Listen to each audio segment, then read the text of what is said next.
Hello friends,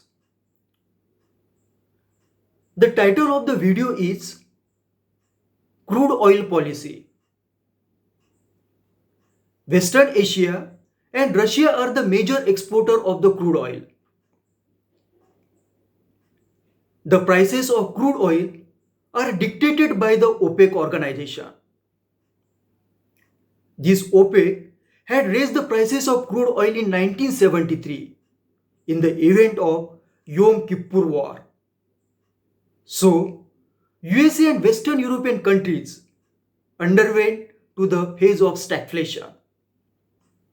Stagflation means rapid increase in the inflation and decline in the GDP, that is gross domestic product.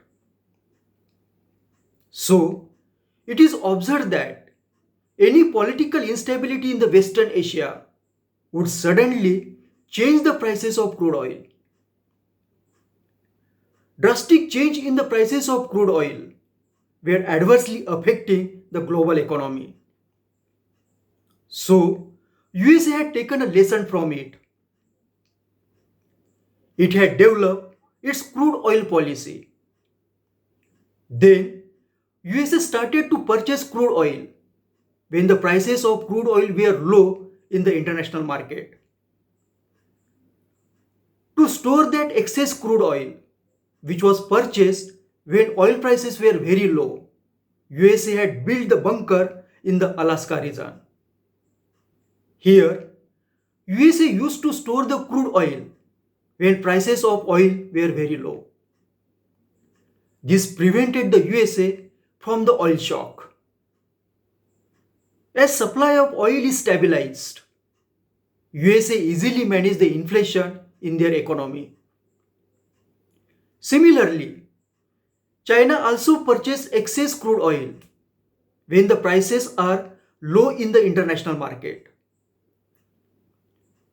The extra oil purchased by the China is then stored in the ship which are floating in the ocean.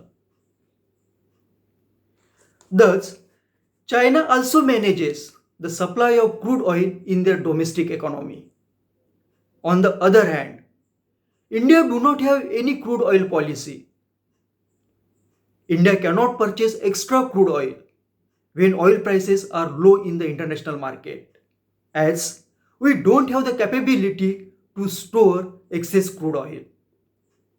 To conclude, to avoid adverse impact on current account, we should have a crude oil policy like USA and China.